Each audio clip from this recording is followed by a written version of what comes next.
Dando continuidade, nós vamos assistir a apresentação da professora titular do Departamento de Ciências de Computação do ICMC, Roseli Aparecida Francelin Romero, que vai falar sobre o sistema de inserção de robôs humanoides e o uso de kits robóticos em salas de aula.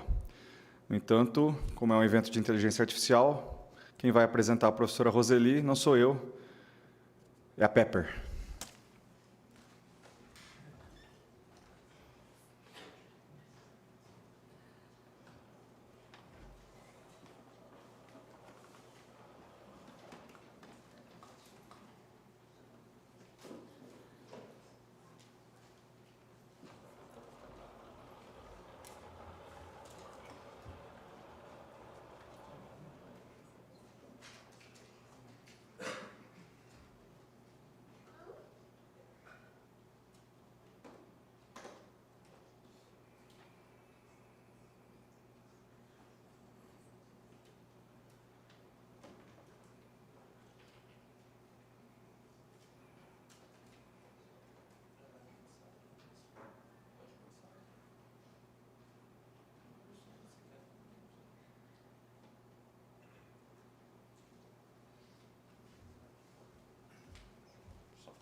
Hi.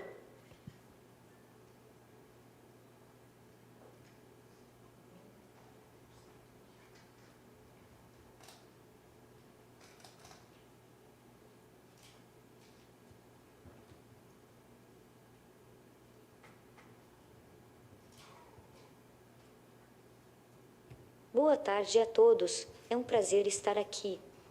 Eu me chamo Pepper. Fui adquirida através de um projeto FAPESP coordenado pela professora Roseli Romero. Eu irei conduzir essa sessão sobre o uso de robótica em sala de aula. Vamos apresentar trabalhos envolvendo alguns amigos meus, como o robô Now, o robô Pet e o robô Lego. Agora eu gostaria de passar a palavra para a professora Roseli Romero, coordenadora desses projetos. Boa tarde a todos, é um prazer estar participando de um evento tão importante, que é essa oportunidade de discutir novas tecnologias para a área de educação, envolvendo inteligência artificial. Então, aqui, como a gente tem atuado na área de inteligência artificial aplicada na robótica, eu vou comentar alguns projetos rapidamente que a gente tem feito, né, aqui junto ao ICMC. A primeira pergunta que surge é como transformar os nossos robôs em entes inteligentes, né? Uma coisa é fazer o robô sair de um ponto e ir para o outro, outra coisa é torná-lo capaz de interagir com a gente, né? Então, a gente precisa não só ter conhecimento de hardware, quanto conhecimento de software, e também proporcionar que esse software traga um certo tipo de inteligência para o robô, certo? Então, a gente usa essas técnicas de inteligência artificial para tornar os nossos robôs um pouco mais inteligentes. E a resposta do robô tem que ser em tempo real, né? Vocês já viram que aqui teve um certo delay, né, na apresentação, que a gente não estava esperando, mas acontece. Então, a gente tem trabalhado de forma a tornar esses robôs mais interativos possíveis. Então, aí, precisa de um certo aprendizado, né? Ele não basta ser só um carrinho, né? Um carrinho você pode controlar com controle remoto, né? A gente quer mais disso, dessas máquinas, né? E, como o André falou, a gente quer que eles nos ajudem, né, nas tarefas, quer seja no dia a dia, quer seja numa sala de aula, né, para tornar a sala um pouco mais interessante, né, e mais atrativa para os alunos, porque hoje o maior problema é a gente captar a atenção dos alunos, né? Então, tudo isso, né, a gente chama de construção de sistema inteligente. Aí nós temos ministrado vários cursos, né, para todas as idades, né, tanto para crianças da creche da USP, de 4 a 6 anos, já inserindo um pouco de tecnologia, né, na formação deles, nos conceitos que eles estão aprendendo, quanto para crianças de 5º ao 9º ano, principalmente temos crianças também do Projeto Cidadão, que estão nessa faixa etária, a gente está ministrando cursos para eles de robótica, e também cursos para professores da rede de ensino. Por que isso? Porque a gente percebeu que, se a gente não formar os nossos professores para atuarem na área de inteligência artificial, na área de robótica, né, a gente não vai conseguir estar inserindo esse tipo de tecnologia em sala de aula. A gente precisa do professor, né, para incentivar os alunos e propor as próprias soluções nas escolas, no seu dia a dia, certo? Então, a gente tem trabalhado, a gente já tem ministrado cursos para professores, mais ou menos 200 professores já passaram para os nossos cursos de robótica, tem tido uma demanda bastante expressiva. E aí, né, em nível de pós-graduação, a gente tem tentado também contribuir para a área de educação e desenvolvendo sistemas, né, mais inteligentes possíveis, né, para que a gente insira um robô desse tipo em sala de aula. Então, aqui a gente tem um primeiro trabalho, que foi um mestrado, que a gente orientou, para tornar um robô humanoide capaz de reconhecer figuras geométricas. E aí, que tipo de figura? Figura simples, né? Triângulo, quadrado, retângulo.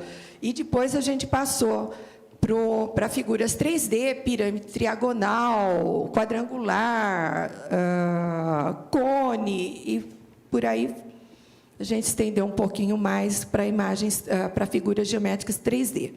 No caso, aqui eu não vou entrar em detalhes, mas só para ter uma ideia, para ensinar o robô, para tornar o robô interativo, a gente precisou ensiná-lo a reconhecer essas figuras, para que ele pudesse interagir com a criança num joguinho, né, um serious game do tipo, quantos lados tem um triângulo, né? Todos os lados de um triângulo equilátero são iguais, né? Então, mas para isso, pegue um triângulo da mesa, pegue um quadrado da mesa. Para isso, para o robô ter condição de interagir com a criança, ele também precisa saber das propriedades dessas figuras e tem que saber reconhecer essas figuras. Então, nós usamos aí, no caso, uma rede neural, 2 redes neurais, a rede Legion, a rede MLP, e usamos também um sistema de atenção visual para que o robô possa pegar uma imagem do tipo aqui, né? Ele pede para a criança, olha, pega um triângulo da mesa, né? Então, aí esse triângulo, essa imagem, ele pode só processar, né? E descobrir que naquela imagem é um triângulo, e aí ele pode interagir com a criança perguntando características específicas daquela figura geométrica. Então, esse experimento a gente fez aqui com crianças de 11 a 14 anos, de escolas públicas e particulares aqui da cidade. A gente levou o robô, né, no caso foi o robozinho Now, que a gente tem também no laboratório, e a gente deixou um grupo de 10 estudantes que eles tiveram a mesma atividade que o robô estava fazendo de forma autônoma, né? Mas aí foi o professor que fez com esses 10 alunos para a gente fazer um comparativo. E aí a gente mediu a acurácia do experimento, né, com o número de estudantes participando. A gente também mediu a precisão do robô no reconhecimento das figuras, né? E a gente viu que o robô conseguiu, ele próprio, acertar em torno de 80% das figuras envolvidas, né? Todas as crianças se sentiram super bem, interagir com o robô, se sentiram até, inclusive, mais à vontade. E o grupo que fez as atividades com o robô, depois a gente aplicou uma prova sobre os conceitos abordados, né? E a gente pôde comparar os dois grupos. A gente viu que o grupo que trabalhou com o robô, ele se saiu 21% melhor do que o grupo que teve aula só com o professor, né? Então, é um experimento que nos animou, né, para a gente... Aqui a gente tem umas figuras do robozinho interagindo com as crianças de uma escola, onde a gente teve a oportunidade de testar, né? E exemplos desse tipo de aplicação, por exemplo, foi uma aplicação do Tangram, né, que motivou muitas crianças. Por quê? Porque o robô, com conhecimento adquirido pelo sistema, ele conseguia encontrar todas as figuras geométricas numa figura desse tipo. E, às vezes, a criança não conseguia.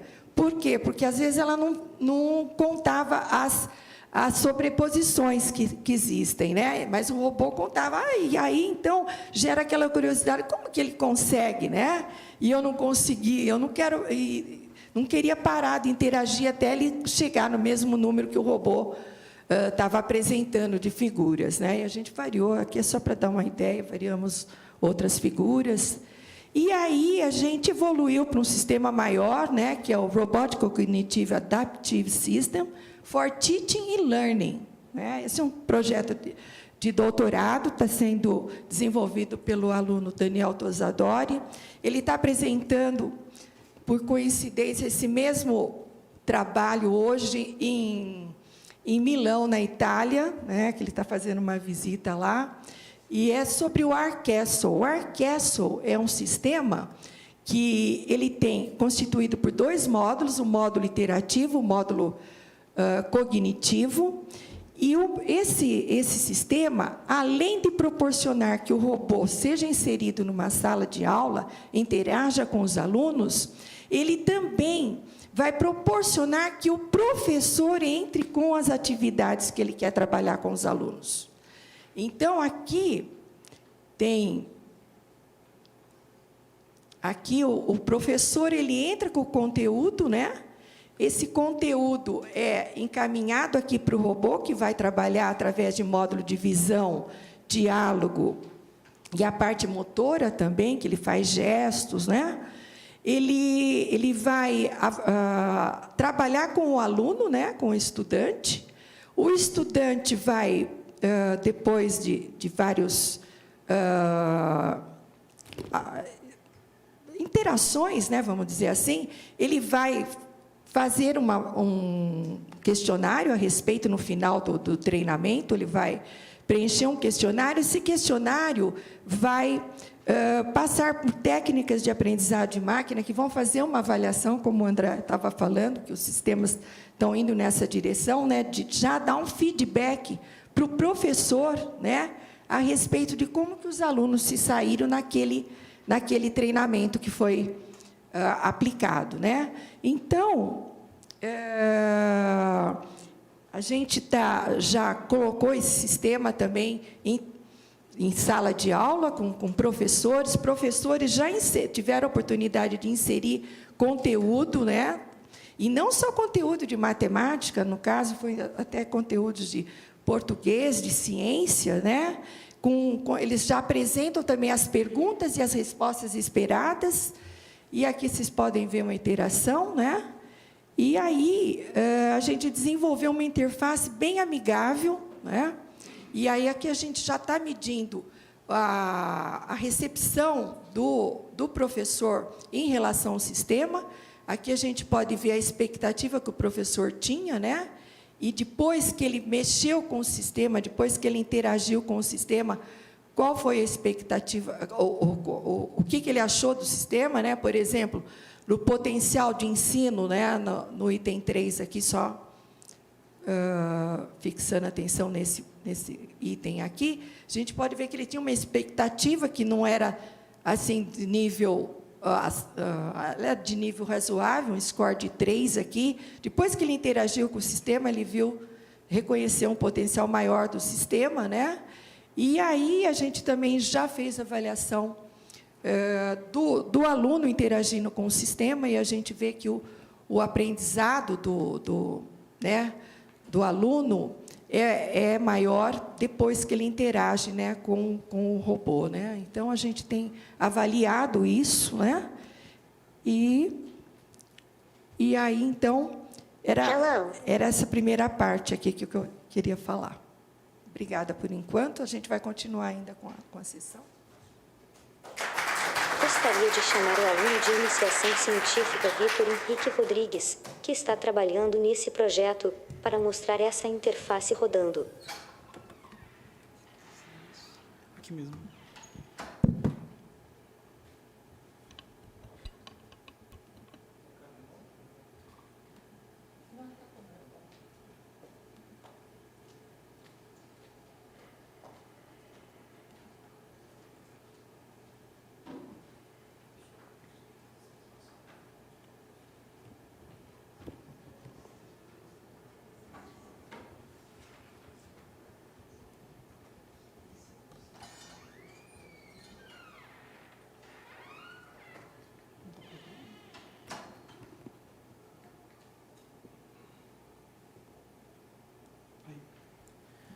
Bom, me chamo Vitor Henrique, eu também trabalho no projeto Aircastle, estou trabalhando nele desde 2016, e recentemente a gente teve essa necessidade de fazer uma interface para esse sistema, porque a gente fazia tudo em hard-coded mesmo, só que como que a gente ia levar isso para a comunidade? Como que a gente ia estender isso para que o professor fosse capaz de preparar as atividades e ele mesmo executar? Não tem como ter sempre um profissional da área de tecnologia o tempo inteiro para preparar cada atividade que o professor precisa. Então, essa foi a ideia, a motivação que a gente teve para criar essa interface. Quando o professor abre ela, essa é a primeira tela que ele encontra, onde ele tem informações para conectar o robô. É bem simples, é só ele colocar código do robô e a porta, a gente explicou para eles, ele conecta com o robô, e tem outras partes aqui que eu também vou mostrar o que tem de funcionalidade nessa interface. O primeiro módulo que tem é o módulo de diálogo, que ele serve para atividades, por exemplo, que o robô faça uma pergunta para o aluno e o aluno dê a resposta. Tipo, por exemplo, trabalhando que nem a gente estava usando encontros consonantais, de tongo e hiato, o robô fazia alguma pergunta, tal palavra tem tal encontro consonantal, sim ou não? E aí o aluno ia lá, respondia a questão para o robô, e o robô classificava a resposta como certo e errado. A gente tem esse módulo de diálogo que ele é responsável por isso, e também tem a parte aqui onde esse Dialogue Builder, onde o professor consegue preparar diálogos para começar uma interação, por exemplo, boa tarde, algum diálogo que ele queira no início da interação. Também temos aqui a parte de questões default, que, por exemplo, o aluno ele pode se sentir confuso e querer tirar alguma dúvida ao longo da interação. Então, o professor também consegue preparar questões por padrão, que se o aluno fizer essas questões, o robô já tem uma resposta pré-definida. Esse é o módulo de diálogo. Como eu estava dizendo, esse módulo, essa parte de conteúdo, ela é responsável pela atividade em si. Então, o professor, ou ele carrega um arquivo CSV, ou ele mesmo pode vir aqui, inserir questões de acordo com o nível de dificuldade, colocar a questão, a resposta esperada e a dificuldade. E esse sistema, ele coloca a dificuldade para que o robô consiga adaptar essa interação ao longo da sessão. O módulo de visão, ele é responsável, naquele exemplo que a Roseli citou, onde trabalha, por exemplo, com figuras geométricas, algo que o robô precisa enxergar a resposta da criança, não é algo falado. Por exemplo, ele pede para a criança uma figura que não tem face, aí a criança teria que entregar uma esfera, colocar na mão do robô, e o sistema faz a classificação se está certo ou errado essa resposta. Esse módulo de visão é responsável por isso. Aí aqui o módulo de adaptação, que ele é responsável por adaptar o comportamento do robô. Por exemplo, a criança está errando muito as atividades, então vamos diminuir o nível das atividades para que ela possa pegar questões mais simples e ela também consiga aprender. Ele também leva em consideração outros parâmetros, como a emoção que a criança está deixando passar ao longo da interação, e também quantas vezes se ela está dispersa ou não, com esse face deviation. Se a criança começa a olhar muito para os lados, ou a gente tem um sistema que detecta isso e consegue, combinando esses três, fazer uma adaptação, se ele sobe o nível de dificuldade das questões, ou se ele diminui o nível de dificuldade, ou se ele mantém. Aqui nós também temos a parte de conhecimento, porque muitas vezes as crianças ficam tímidas quando vão interagir com o robô pela primeira vez. Então, às vezes o professor já faz algumas perguntas pré-definidas para o robô fazer, por exemplo, qual a sua comida favorita? Qual o seu esporte favorito? E aí, tipo, a criança responde e o robô pesquisa na internet uma definição para contar um pouco mais disso para a criança, para que a criança se sinta um pouco mais à vontade na interação com o robô. A gente tem esse módulo para poder ir guardando esse conhecimento para que não seja necessário fazer consulta o tempo inteiro, se a consulta já foi realizada anteriormente. Aqui tem a parte dos reports do sistema, onde é capaz de avaliar quais questões as crianças estão errando mais. Essa parte aqui ainda está em desenvolvimento, então a gente só colocou umas imagens para mostrar, mas é qual o percentual de acurácia da turma, quais questões que eles estão errando mais, se tem algum ponto onde o professor não ensinou muito bem aquele conteúdo, eles vão ter mais dificuldade. Então, essa parte daqui fica algo bem visual para o professor, para poder ele interpretar todas as informações e ter uma resposta. Aqui nós também temos a parte onde cada estudante tem o seu cadastro, que caso o robô capte algum áudio diferente, alguma resposta que ele não consiga processar direito da criança, ele pode, por exemplo, corrigir isso manualmente para que isso não venha interferir em futuras atividades. Também temos aqui a parte de avaliação, pois o sistema como um todo, como ele trabalha com algoritmo de aprendizagem de máquina para fazer tanto a classificação de texto, quanto a classificação de texto, quanto a classificação de áudio e a classificação de vídeo das imagens, o sistema pode errar também, então o professor pode vir aqui e automaticamente também corrigir se o sistema errou ou não. Além disso, ele consegue ter todas as métricas da interação, todas as respostas que os alunos tiveram, o tempo que eles levaram para responder e aqui o tempo que durou essa atividade. E aqui é a parte mais simples, assim, que o professor realmente vai ter mais contato, que é a parte que ele vai mais utilizar, onde ele carrega, por exemplo, o conteúdo que ele vai querer utilizar, coloca também, se ele quer fazer alguma pergunta antes da interação para poder tentar conhecer um pouco mais, talvez, o aluno, ou então deixar o aluno um pouco mais tranquilo com relação à atividade, se o aluno for um pouco tímido, ele pode montar aqui todo como se fosse um fluxograma de tudo que vai acontecer na atividade. Por exemplo, ele pode vir aqui no Extra e pegar, primeiro eu vou reconhecer qual usuário que eu estou interagindo, porque ele também tem o sistema de reconhecimento facial para poder pegar qual usuário ele vai estar interagindo naquele momento. Depois ele pode vir aqui colocar um diálogo, ele carrega um arquivo de diálogo inicial, por exemplo, olá, meu nome é Ted, eu sou o robô Now, e depois ele pode carregar as atividades que ele vai ser realizadas, de acordo com o tema e de acordo com a atividade que ele colocou aqui no conteúdo. E depois que está tudo isso, ele preparou esse fluxo de interação, ele consegue vir aqui só no Plan and Run, clica para rodar, o robô começa a falar, vai mostrar tudo que o robô está falando em tempo real, as respostas esperadas para cada pergunta. Aqui nesse Robot View vai mostrar a câmera do robô, se for alguma atividade que precisa também de reconhecimento de imagem, para com que o professor consiga ver, ou alguém que esteja operando o sistema, consiga ver se a imagem está realmente apontada para onde deveria estar, para poder fazer a captação do que precisa ser captado. E é basicamente essa interface. A ideia que a gente teve foi que a gente estava trabalhando muito com hard-coded, e a gente pensou, a gente está fazendo isso, mas como que a gente vai deixar isso mais viável para os professores? E aí a gente teve essa ideia, a gente ainda está finalizando a interface para deixá-la redondinha e para que ela opere com qualquer robô, pois não é toda escola que também tem um robô humanoide, um robô com uma Pepper. Então, a gente quer deixar algo simples para que o professor consiga, às vezes, até mesmo utilizar robôs de Lego, robôs PET, com a funcionalidade que eles têm para fazer essas atividades. É isso. Obrigado.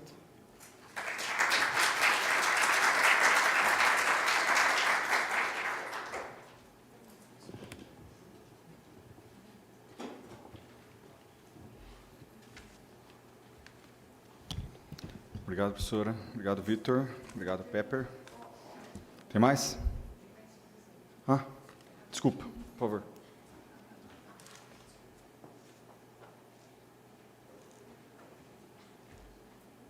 Gostaria de chamar a aluna de iniciação científica Maria Luísa Teles para falar da experiência das aulas de robótica na creche da USP.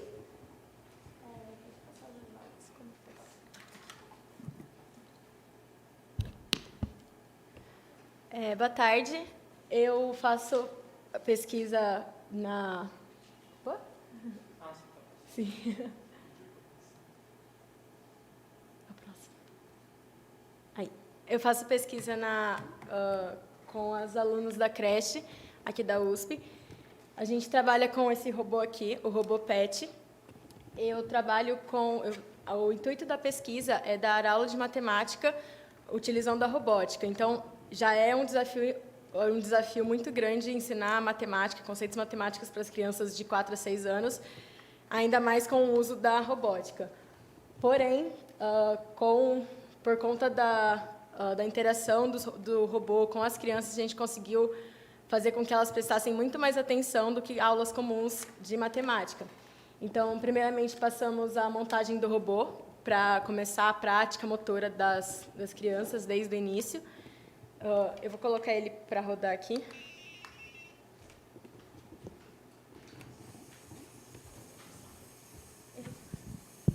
Ele tem um mecanismo bem simples. Aqui é o robô zero com 2 sensores de faixa. Ele só está programado para girar, por enquanto, para mostrar que realmente ele tem um mecanismo bem simplesinho. E dos assuntos que tratamos durante as aulas, além da montagem do robô, foram as figuras geométricas, que, utilizando o próprio robô, ele tem algumas figuras geométricas aqui. Então, assim que essas crianças sabiam o que é um triângulo, o que é um retângulo, o que é um círculo, um quadrado, elas conseguiam fazer o robô executar a tarefa que elas mesmas pediam para ele realizar.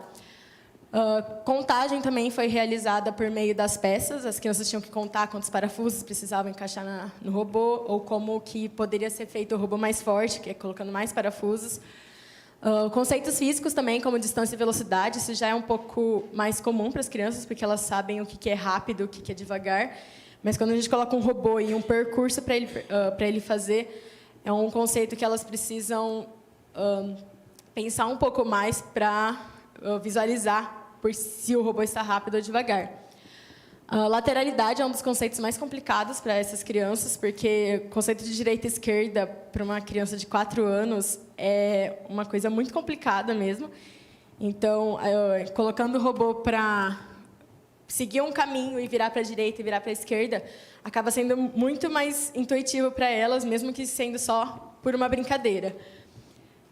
Sequência também, contar de 1 a 10, de trás para frente, às vezes pular números, também foi dado como um conceito matemático e por meio do robô, também seguindo percursos e caminhos. Dobro e metade e a paridade, que é para o ímpar, foi do mesmo esquema, por meio da montagem do robô, por meio de caminhos que ele tinha que percorrer, por meio de desafios que ele tinha que fazer. Por exemplo, ele tinha que regar uma árvore que estava num local, e para ir até esse local tinha vários obstáculos. E aí, para passar por cada obstáculo, eles tinham que responder se aquele número era par, o número que estava naquele obstáculo era par ou ímpar. Então, era uma série de atividades interativas com o robô, com a matemática e com as crianças. E, com isso, com esses assuntos, com esses resultados que obtivemos, eu pude realizar algumas conclusões, chegar em algumas conclusões de acordo com o engajamento das crianças, o quanto que elas estavam atentas àquela atividade, o quanto elas estavam interessadas também. Os acertos delas, quando a gente fazia... Toda a aula era feita por perguntas e elas tinham que responder. Também a maneira como abordávamos, então, às vezes, só fazer o robô perseguir um percurso era muito simples para elas, mas se ele tinha que perseguir um percurso com vários desafios, era muito mais interessante. E também se aquele assunto é uma novidade, ou seja, contagem, por exemplo, é um assunto muito simples para crianças, porque normalmente elas sabem contar até 20, pelo menos. Então, por isso que é um assunto um pouco novo. Agora, lateralidade, que é saber o que é direita e esquerda, normalmente as crianças não sabem, então é um assunto bem mais complexo. Então, com a junção desses quatro itens, chegamos a conclusões que puderam fazer a gente perceber que, para as aulas serem boas, para as crianças conseguirem entender a matemática, a robótica e toda a interação que elas precisam fazer, o processo em grupo ou, às vezes, individual, a gente sempre tem que abordar esses 4 itens ao mesmo tempo. Então, eu tenho que visualizar se a criança está bem engajada, e isso não necessariamente significa que ela vai acertar, e também se, como professora, dou aula e consigo inserir o robô dentro dessa atividade. Se é uma atividade interativa, se não é interativa, e, dessa forma, fazendo até assuntos muito complexos, como lateralidade, que a gente tratou várias vezes, que nem nessa segunda opção aqui. A segunda vez que a gente tratou lateralidade, que elas conseguiram acertar bem mais do que na primeira. Então, da forma que a gente aborda, a gente consegue trazer esses resultados cada vez melhores. Obrigada.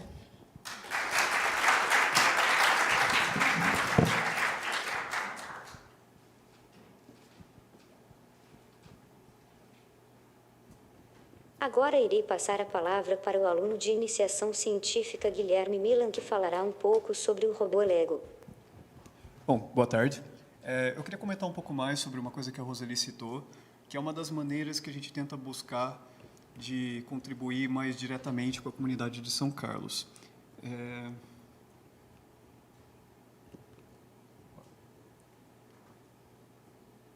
Outro lado, né? Aqui. Isso. Bom, a maneira que a gente tenta fazer isso é através do oferecimento de cursos. A gente tem cursos de introdução à computação e de robótica para alunos de ensino fundamental, ensino médio e para professores.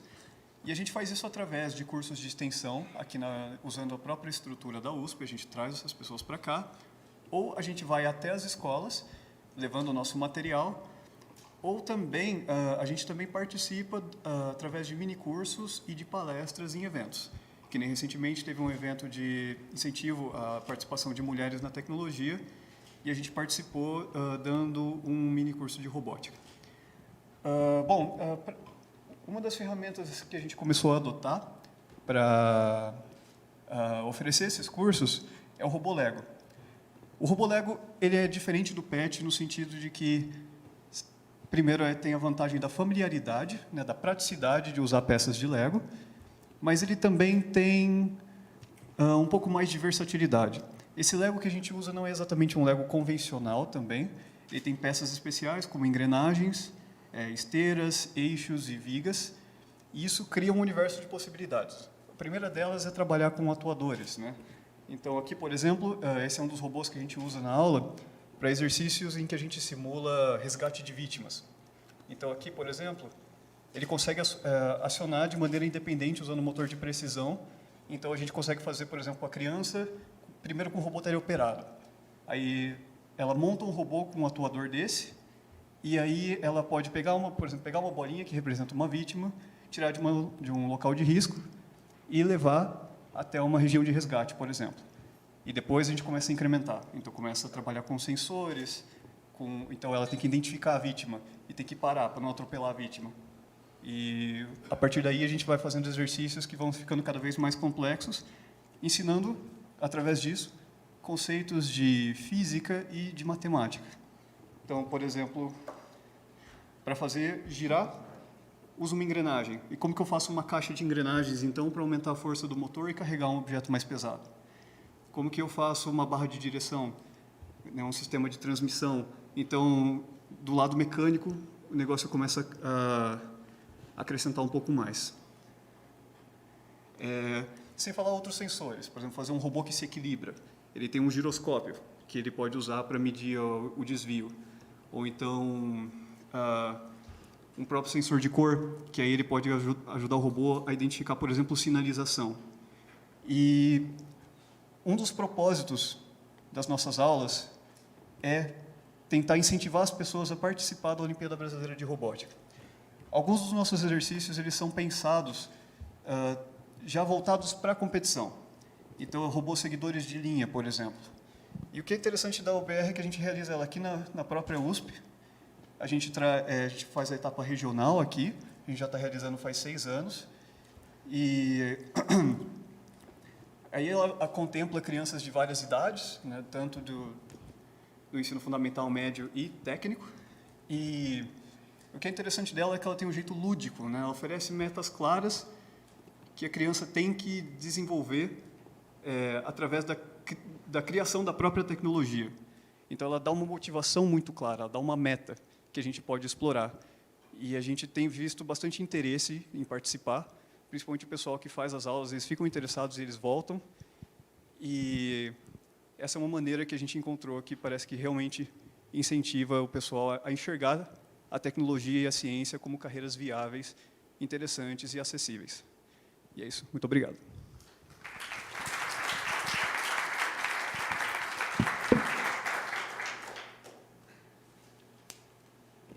Para encerrar a sessão, gostaria de chamar novamente a professora Roseli.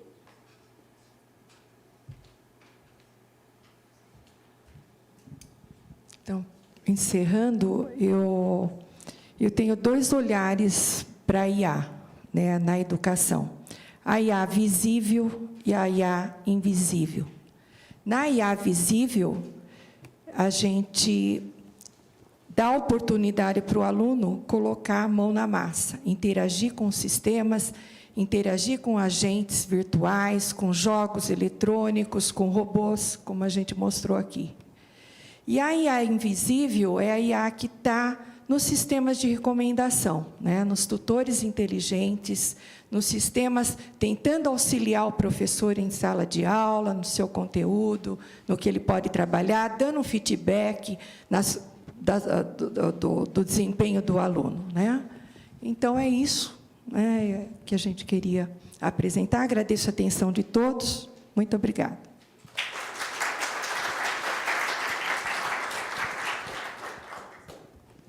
Gostaria de agradecer a presença de todos e dizer que cada vez mais faremos parte do seu dia a dia. Isso aí. Obrigada, gente.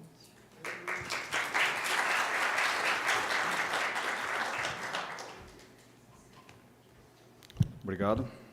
Segundo a professora Roseli, o emprego do professor não corre risco, né? Já o do mestre de cerimônias, a gente não pode dizer o mesmo.